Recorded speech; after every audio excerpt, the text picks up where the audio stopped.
Bienvenidos a un nuevo episodio de Una Charla Con. Ese es nuestro podcast corporativo. Siempre tocamos temas muy estratégicos, siempre tocamos temas muy de la operación, pero hoy en día quisimos reconocer a 3 generaciones diferentes en Independence.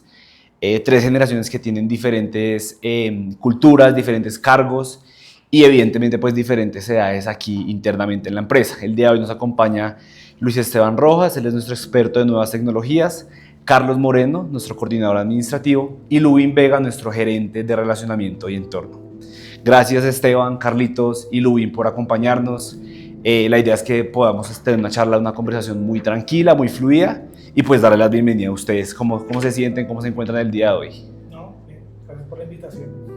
Ok, estamos como un poco tensos. Antes de comenzar, vamos a hacer unas preguntas muy rápidas que no les pase previamente, sino que lo que se les venga primero a la cabeza. ¿Listo? Vamos a responder máximo 1 o 2 palabras. Esteban, un recuerdo de tu infancia que siempre saca una sonrisa. Mis hermanos. Tus hermanos. Sí. Carlitos. Un juguete que se me perdió. ¿Y ese juguete cuál era? Ese era un camión que tenía mucho cariño. ¿Y se perdió? ¿Nunca apareció? Algo que lo tengo en mi cabeza y no se me olvida, pero le tengo gran cariño, no sé por qué. Ok. Sí. Lubin.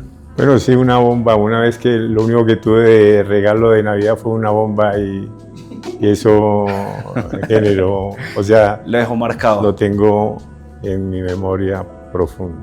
Carlitos, si no estuvieras en tu profesión actual, ¿a qué te hubieras dedicado hoy en día? De fotografía. A la fotografía. Sí. Ok. Sí, me llama mucho atención. Esteban. Yo creo que hubiera sido contador o ajedrecista. Ok. Lubin. Hubiera sido maestro Maestro de física. ¿De física? Hijo de pucha. un tema muy curioso, ¿no? Lubin, si pudieras cenar con una persona que esté viva o que ya digamos que se encuentre en el cielo, ¿con quién sería? Con mi abuelo. Con su abuelo. ¿Y qué le dirías? Una pregunta puntual que tuvieras que decirle a tu abuelo. Mi abuelo marcó, mejor dicho, todo en mi vida porque no tuve papá y él fue. No, yo solo le agradecería lo que él hizo por mí. No lo hice antes de que se fuera y sería importante decirle eso. Carlitos, una persona que esté viva, que no esté viva, que se encuentre en el cielo. De pronto sería mi abuela, no la conocí, pero toda mi familia ha hablado de ella muy, o sea, cosas muy cercanas, tiene muchas vivencias y me da curiosidad y yo diría que sería ella. Con mis demás abuelos tuve la oportunidad de conocerlos y convivir con ellos, pero ella no. Esteban, y no necesariamente que sea un familiar, alguna persona que usted diga, venga, me gustaría conversar con él algo. No, realmente, como le dijo Lubin, mi papá, es un tema que me toca aún bastante después de su partida hace ya 5 años. Solo quería abrazar, decirle que lo logré y que ahora entiendo todo lo que hizo por mí. Bueno, pues digamos que este espacio también es un tema de que saquemos lo que muchas veces por el día a día y el ritmo que la empresa genera, no logramos sacarlo. Y una última pregunta, digamos que ya para entrar en el tema que nos compete el día de hoy. Carlitos, si tuviera que describir en una sola palabra lo que significa ser hombre hoy, ¿cuál sería? Difícil, o sea, una sola palabra, compromiso tal vez. Es la que se me viene a la cabeza. Uf, es que Es difícil. ¿no? Porque yo diría alegría. Alegría. Luis. Pues es que en una palabra es muy complicado todo lo que, pero el valor, la responsabilidad. Listo, digamos que ya entrando en el tema de hoy vamos a hacer un reconocimiento al Día del Hombre que próximamente vamos a celebrar, pero quisimos escoger a ustedes 3 como 3 perfiles muy importantes aquí internamente en la empresa, por lo que han desarrollado, por lo que se han significado en las diferentes funciones que han hecho. Y la primera pregunta que tenemos para ustedes es, muchos hombres, y digamos que a lo largo de la vida hemos crecido con diferentes presiones que a nivel de la sociedad, la familia, el entorno nos ha impuesto. Algunos dicen debemos ser hombres fuertes, hombres proveedores, Y en el tema de no equivocarse, eso es un tema que muchas veces el hombre a uno le cuesta. Con respecto a eso, ¿cómo han vivido ustedes esas presiones que la sociedad o sus familias o a nivel profesional laboral lo han ejercido? Por ejemplo, Lubin.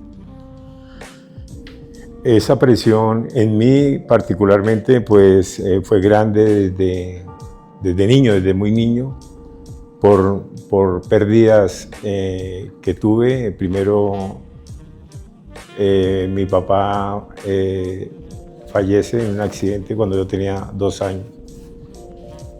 Y después cuando tenía 12 años perdí una hermana y yo soy el mayor en la familia. Okay. Luego eso me marcó, luego siendo muy niño tuve que ayudar a levantar a mis 6 hermanos, ¿sí? Entonces es una forma de madurar, ¿sí? O de aprender o de enfrentar traumático. O sea, usted tuvo, digamos, que la labor del hermano mayor, pero también de padre, De por papá. decirlo así. Hice de papá, hice de hermano, hice de muchas figuras en mi casa, ayudarles a crecer, ayudarles en sus tareas, a alimentarlos, Pero sin descuidar su crecimiento, evidentemente, ¿no? pero es que era, claro, pero nadie me cuidaba. Claro. No tenía un papá que me cuidara, entonces estuvo la figura de ese abuelo, Okay. al que, o sea, para mí, una figura de afecto, de amor y eso, mi abuelo, y él fue el que casi que marcó mi derrotero, me mostró el amor, la responsabilidad, el trabajo, la dedicación a todo lo que yo hago. Su abuelo. Es una figura. Carlitos, ¿cómo vivió ese tema y cómo ha vivido el tema de la presión que se ejerce a los hombres? Uno creería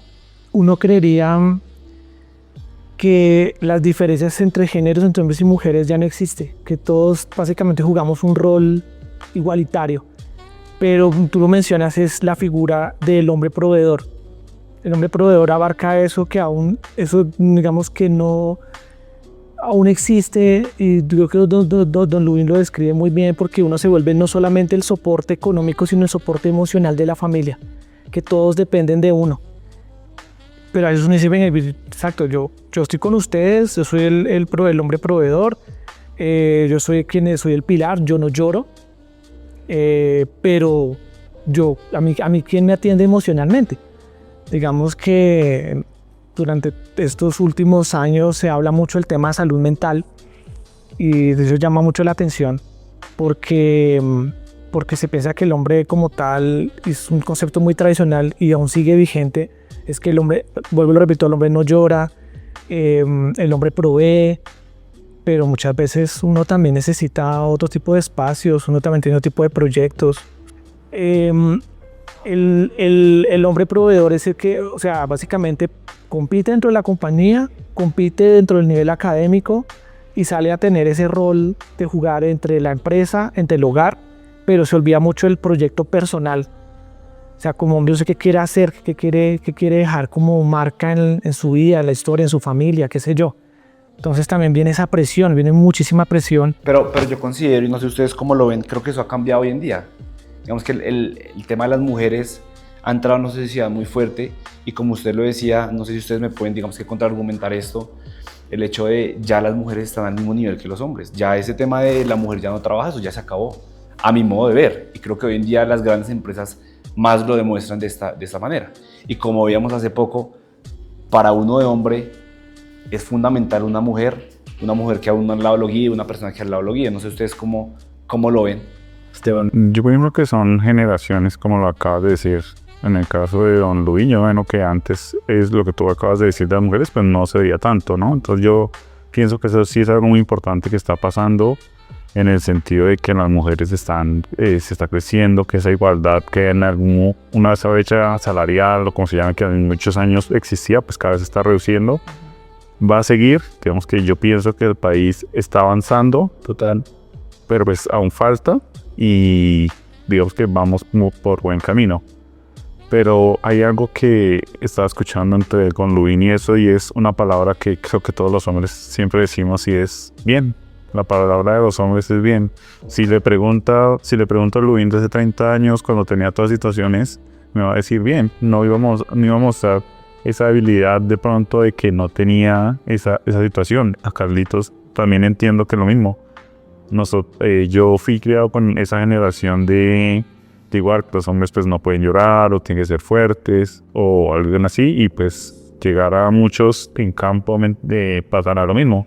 Llegan a su casa a pesar de un día, no sé, estresante, lo que sea, y su esposo, su pareja les va a decir qué pasó y el hombre va a decir bien. Entonces digamos que uno como hombre de algunos años para acá pues ha podido hablar, pero generalmente es ese bien, ese que representa voy a seguir, no importa lo que haya pasado. Lo que tenga, no sé si me equivoco, pero la palabra bien creo que para nosotros es algo como... Sí, suele pasar. No quiero preocupar a mi familia, todo va a estar bien, pero por dentro estamos con muchas cosas y creería que es un gran error, que es lo que comentaba Carlos en ese momento.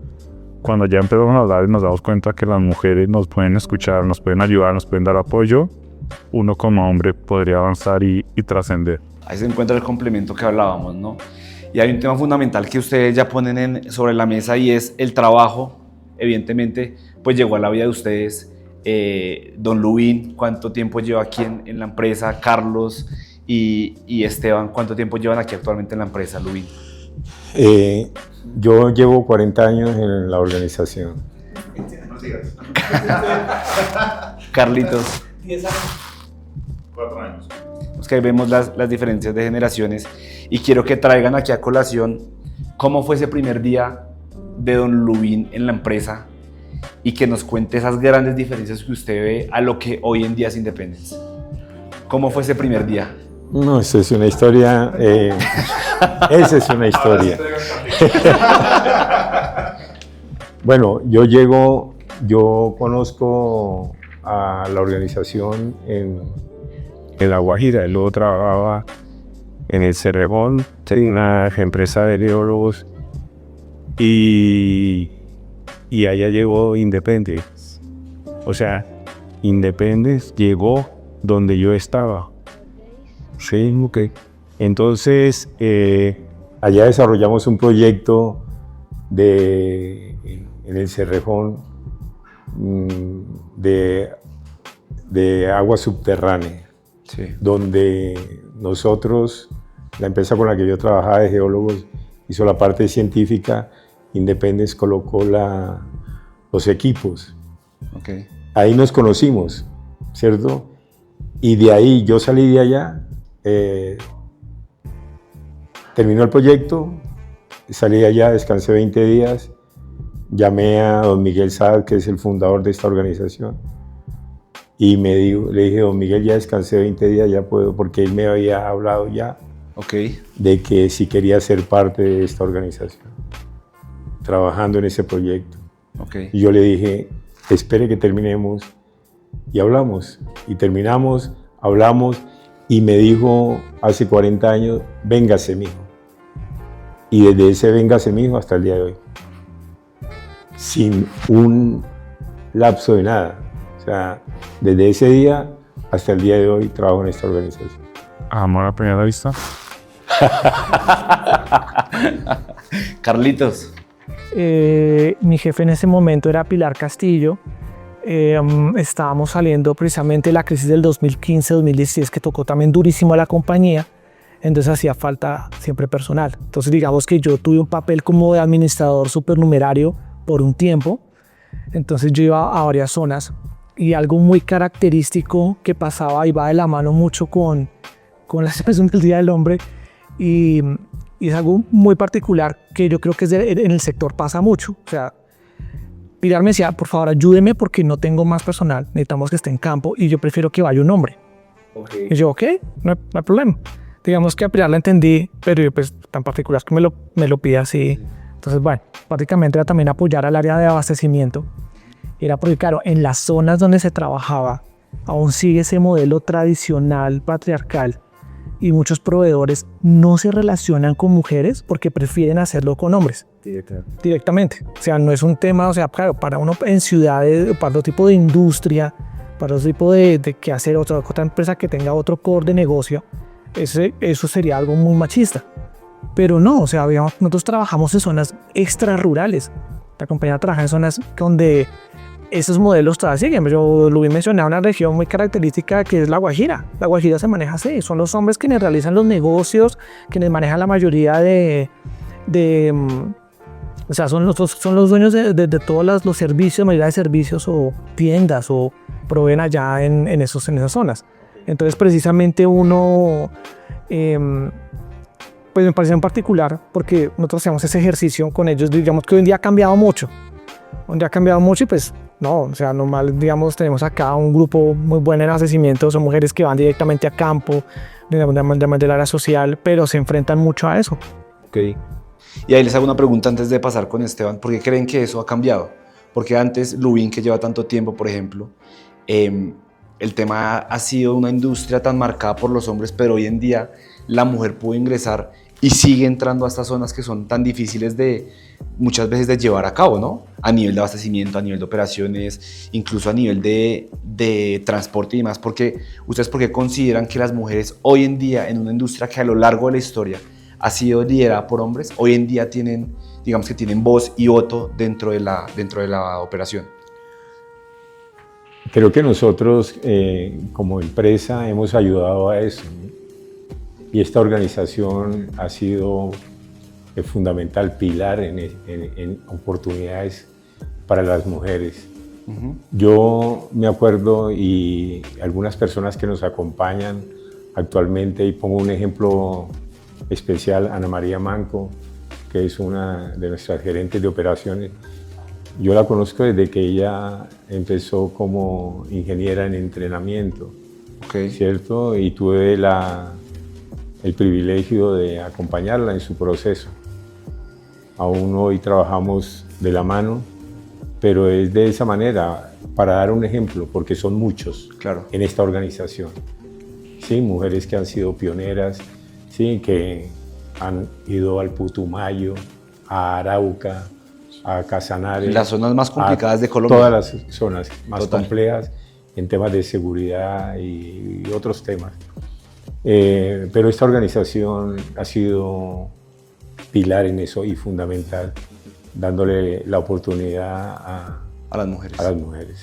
Yo creo que no es solo en esta industria, sino en muchas industrias, y es algo que para mí es sumamente importante y he dedicado mucho tiempo en eso, es la educación.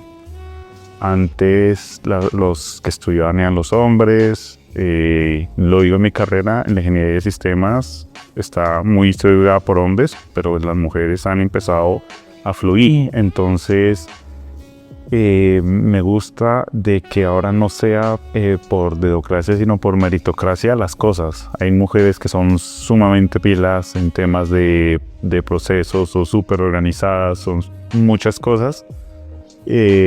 Pero también hay hombres que son iguales. Entonces digamos que lo que siento que ha avanzado es la educación, que ya no estamos trabajando con fulanito de tal porque me cae bien así esta persona que haya estudiado, haya aprendido, no por ser mujer no lo hagan. Entonces me parece eso que ha venido cambiando bastante y es algo muy muy bueno, no solo para el país sino para el país, un país que sigue creciendo, que aún le falta que su educación mejore o que tenga más oportunidades para las personas, como lo son Independencia, que ha ido a tantas regiones, y me imagino que en eso, don Lubin me corrige, la educación creería que no es para todos, y pues aprovechar lo que se tenga en la educación, y que la educación es la que, en mi concepto, es la que nos hará libres o mejor. Hay muchas historias de personas que no han tenido nada y a punta de educación, de esforzarse, han llegado muy lejos, y no se tiene que ver con un sexo o con otro. Total. Ahí hacemos un pare y relacionándolo con el tema que estábamos hablando antes, de cómo el trabajo impacta en la vida personal de cada uno de nosotros. Estamos en una industria que exige mucho, que exige las 24 horas del día, pero ustedes, ¿cómo han compaginado a lo largo de su vida personal esa parte fundamental de la familia del desarrollo personal de cada uno de ustedes? Carlitos, por ejemplo. El equilibrio tiene que estar sí o sí. Uno de pronto no lo hace. Uno puede decir, no, yo tengo que equilibrar mi vida personal y con la laboral debo equilibrarla. Es muy difícil. Usualmente arranca y uno de hombre es muy competitivo, muy entregado al trabajo y uno prefiere sacrificar ciertas cosas que no debería pasar y uno le dedica más tiempo al trabajo. Precisamente años más adelante empecé a nivelar un poco la balanza y dedicarle más tiempo a mi vida personal. Yo no tengo esposa, no tengo hijos, pero digamos tengo mis proyectos personales. Entonces yo digo, no, aquí está mi vida laboral y mis proyectos personales y yo tengo que ya dedicarle tiempo a ese proyecto. Ok, Esteban. Sí, creo que también parte mucho del equilibrio y la comunicación. O sea, creo que la persona que esté en esta empresa diga puedo desconectarme a tal hora o nunca se va a presentar un inconveniente, no sé qué empieza a trabajar. No sé qué empieza a trabajar. Pero lo que sí sé es que no es todos los días. Entonces la comunicación con su pareja o con la persona que estés, ven, ayúdame, hoy voy a estar súper ocupado, pasó esto, yo estimo algo, ayúdame. Y yo creo que se logran muchas cosas. Y también hay algo que yo lo hago, no sé, en casa me gusta ayudar a mi esposa a hacer aseo y el orden en la casa es algo fundamental. Para mí recuerdo una anécdota de un trabajo cuando llegué, fue como necesitamos esta solución, no sé Esteban, hey, ¿qué soluciones hay? Y no, me fui acá blanqueado del trabajo y mi esposa como que ya tenía todo arreglado, todo organizado, me dio la tranquilidad y pude organizar mis ideas y al día siguiente se desarrolla. Entonces, comunicación, orden y amor en pareja. ¿Y Lubin? Ese Pues, equilibrio entre trabajo. Tengo que decirlo porque es un testimonio de vida, o sea, el sacrificio sí ha sido grande. Sí. Yo sacrifiqué vida, sacrifiqué familia, ¿sí? Pero eso no me afectó, o sea, Okay. no me siento afectado por eso, o sea, de pronto mi familia, mis hijas, porque no estuve ahí, pero soy un hombre privilegiado al tener una mujer maravillosa, una mujer que de alguna manera suplió esa ausencia mía en el hogar mientras yo le dediqué vida a esta organización. Y no estoy arrepentido, absolutamente, sí, no estoy arrepentido, porque aquí he forjado vida, sí, mi vida en esta organización, una descendencia, mis hijas, y una segunda descendencia que es mis nietos. Entonces, claro, ya en este tiempo, gracias a Dios, como decía Carlitos, se ha podido equilibrar las balanzas, pero en los comienzos de esta organización, porque estuve en los comienzos de esta organización, exigió mucho de nosotros. Claro. Mucho de nosotros, mucho. Y como lo digo, no estoy arrepentido de eso porque forjó carácter en mi vida, pero el sacrificio sí fue grande, la verdad. Perfecto. Y ya digamos que para finalizar, una última pregunta que no se las compartí previamente, pero que también los quiero sorprender porque muchas veces nosotros mismos no nos reconocemos. Entonces, aquí en la empresa, una anécdota que cada uno de ustedes tenga, que ustedes hayan dicho, venga, de verdad, lo logré, o sea, fue un reto muy difícil, que en ese momento yo dije, pucha, yo no sé si la iba a lograr, pero que hoy en día, 2, 3, 5, 6, 10, 15 años después, digan, venga, la logré. Una anécdota que ustedes digan, venga, fue un reto muy complicado y que hoy en día levantan la mano y dicen, venga, yo logré esto. ¿Qué nos pueden compartir? ¿Con quién podemos comenzar? Recuerdo, bueno, eso está en, llevo aquí 6 meses y había un tema como con los materiales, que no sabían, como todo el flujo de los materiales, de la compra, el pedido, todo eso no, por el sistema no se podía hacer toda la traza completa. Entonces como que llamaron, hicimos reuniones, revisaron qué era, querían ver eso así y una persona, recuerdo que John Muñoz dijo, no, cuando llegue a este punto todo se despelota, aquí no hay traza de nada. Y fue esa misma día cuando al día siguiente unos días necesitamos mostrar el resultado de necesitamos eso sí o sí para hacer unos seguimientos.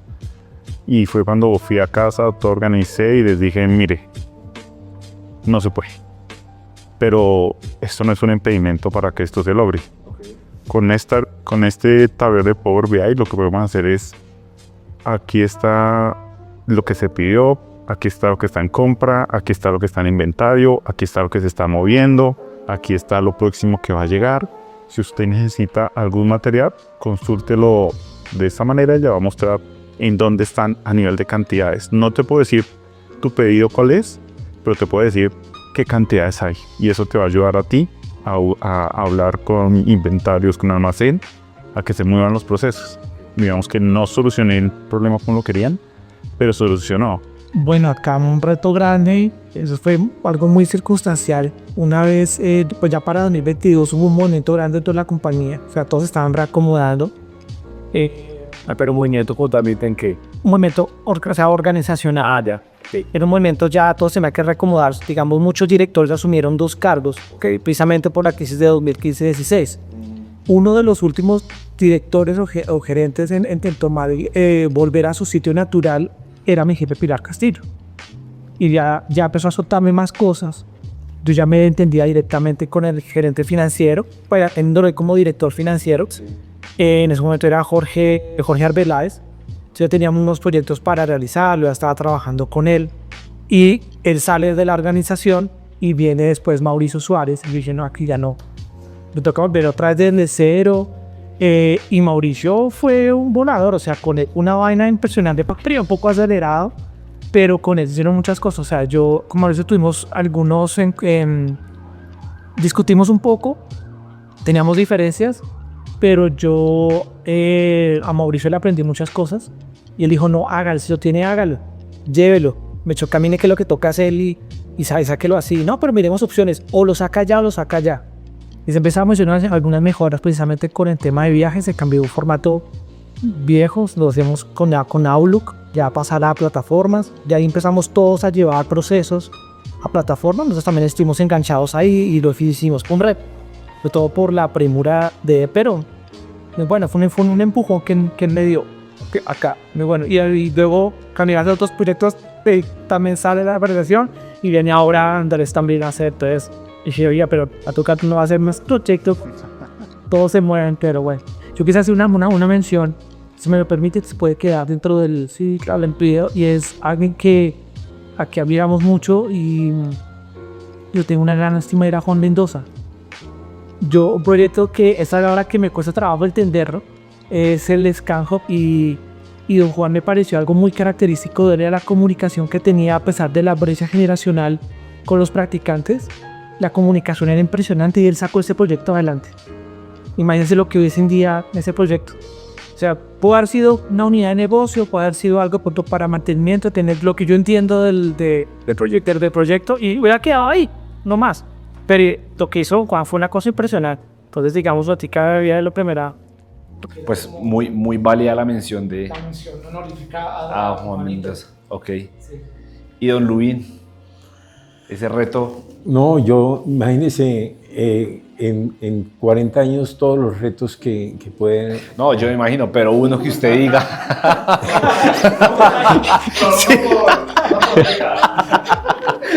No, hay retos,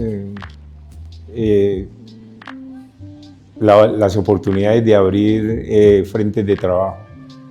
Abrí frentes de trabajo en Arauca, fui la primera persona que llegó allá en el petróleo. En Putumayo fuimos los primeros. Guardo muchos recuerdos en el tiempo que trabajé perforando pozos de agua, porque cada pozo de agua es una historia de vida, porque el agua es vida. Cuando el agua era para las comunidades, generaba mucho gozo, mucha felicidad en mi vida, de ver la solución de agua para comunidades, para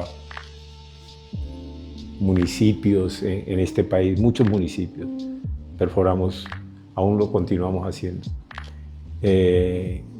Yo valoro mucho eso que hace esta organización aún, ¿cierto? Desde la empresa que perfora hoy los pozos de agua. Pero cuando uno de los retos grandes fue la entrada al Putumayo. ¿Hace cuánto tiempo fue eso? 23, 24 años hace que entramos al Putumayo. Porque nadie quería ir al Putumayo, nadie quería ir al Putumayo. En el Putumayo, en ese tiempo, los paramilitares, ¿sí? Y mataban la gente, y secuestraban la gente, y amenazaban a todo el mundo. Y un día nos fuimos en un charter, un vuelo charter, se fueron los gerentes, y yo era el superintendente. Y ese mismo día que llegamos allá, visitamos las oficinas de Ecopetrol y nos quedamos con el administrador, nos dejaron allá, en esa selva, 2 personas, el superintendente y el administrador. Y desde ese día hasta el día de hoy aún continuamos allá y logramos hablar con la gente, con las comunidades, ¿sí? Contarles quién era Independence, ¿sí? Y que habíamos llegado allá para quedarnos, una empresa colombiana, ¿sí? Una empresa que sabía hacer las cosas bien, una empresa que entendía de la situación de este país y de una comunidad. Pues Esteban, Carlitos y don Luis, en el tiempo creo que ya se nos pasó un poco, la cámara ya habló también, pero nada, era un espacio para agradecerles a ustedes, un espacio para agradecerles por la labor que han hecho, tanto aquí en la empresa como a nivel, pues sé que en sus familias y a nivel personal también lo han desarrollado, y pues también para que conociéramos un poquito y reconociéramos eso que muchas veces no somos capaces de levantar la mano y decir, venga, yo he hecho esto, en mi trabajo, he hecho esto en mi familia, he hecho esto por mis hijas, por mi esposa, por mi familia, por mis hermanos y demás. Entonces, de verdad, gracias por el espacio, gracias por el tiempo que nos dieron. Y pues a todos los que están conectados, espero que sea un reconocimiento que hagamos a todos los hombres, tanto de las diferentes empresas que nos ven, como de las diferentes familias que nos ven a nivel nacional. Mil gracias a cada uno de ustedes.